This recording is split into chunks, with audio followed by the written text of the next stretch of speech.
State-owned entity contracts with Gupta-owned New Age newspaper were unlawful.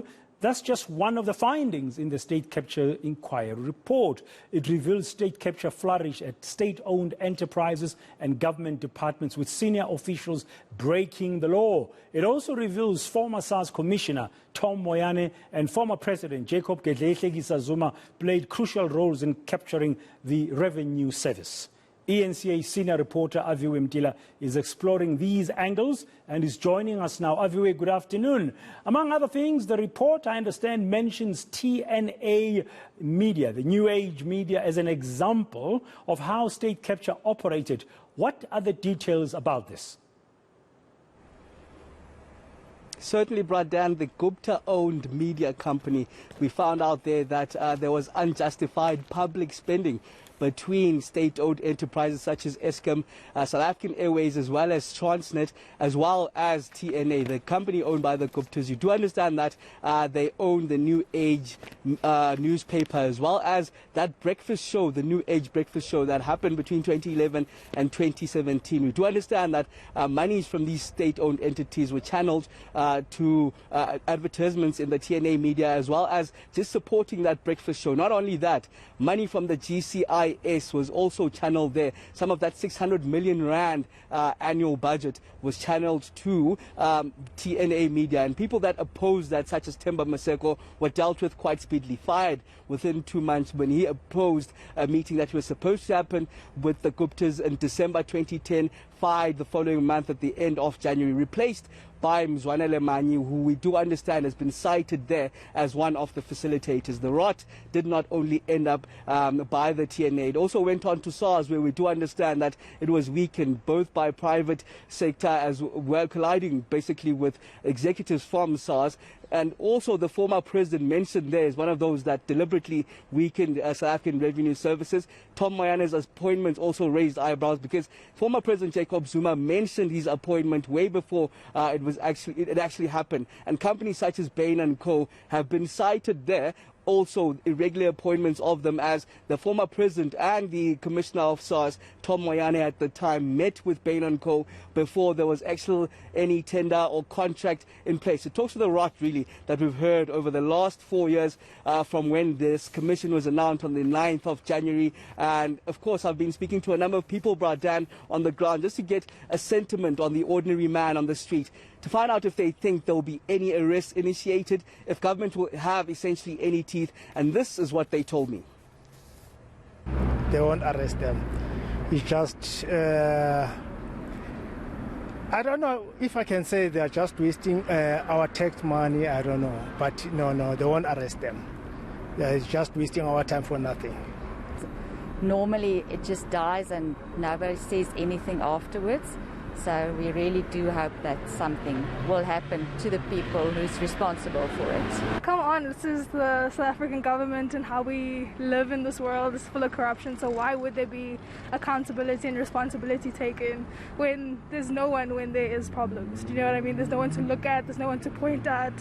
So yeah, I mean, do we expect differently though? There's been so many cases where they've taken money and stolen money and whatever the case may be, and nothing's really happened, no reprimand, nothing, So yes, they've done well because they've shown people what's actually happened, but I don't necessarily think that people are going to get a slap on the hand. They don't have a heart for this nation, to tell you the truth. If they did, they would have sorted it out a long time ago. There's a lot of things on crime they could have sorted out, but they haven't. So the state capture is another one that shows that they're not hard on certain issues that are of utter importance for this nation to move forward. Yeah, certainly the organs of states are starting to come right. I think most of the organs of states are being rebuilt, if I may put it that way. So yeah, things will start to turn around. I've got trust in Cyril and the people that have been appointed in those organs of states. Yeah, I don't see. There's no such a thing as justice. If there was justice, everybody would be in jail by now. So it's just keeping people busy. That's all. News and stuff. Well, Aviwe, it seems like the people you've been chatting to are seemingly defeated on the possibility of arrest. Do they think, though, that the commission was worth it? I mean, what was it, R1 billion after, 4 years? Well, more mixed reactions than anything, more balanced reactions that I got on that front. Yes, you put it rightly there, R1 billion later to the public purse. And in fact, it was announced on the 9th of January back in 2017 and almost done the work of the commission now. We do understand on the 28th of February will be the final report, final of the third report there. And of course, that wraps up the work that's been done by the acting Chief Justice Raymond Zondo and his team there. So they have more mixed reaction on that front, even if it is for the sake of accountability. While they defeated on the arrest front, some of them think that it's good to raise awareness and more accountability. People will be more afraid to do things now because of what they've seen happen over the last 3 years in that State Capture Commission. Another issue that I touched with a lot on the ground in Africa's Golden Square Mile, Sandton. I think it's worth it because people deserve the right to know what's happening, but whether there's going to be any implication, it's a different discussion. People could, you could use Marikana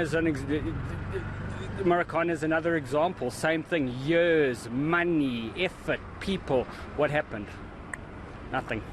I think it was all worth it. South Africans deserve to know what is happening behind the scenes, who's been taking money out of our coffers and so forth. So it was well worth it. I mean, I think Zondo Commission did a great job. Zondo himself did a great job.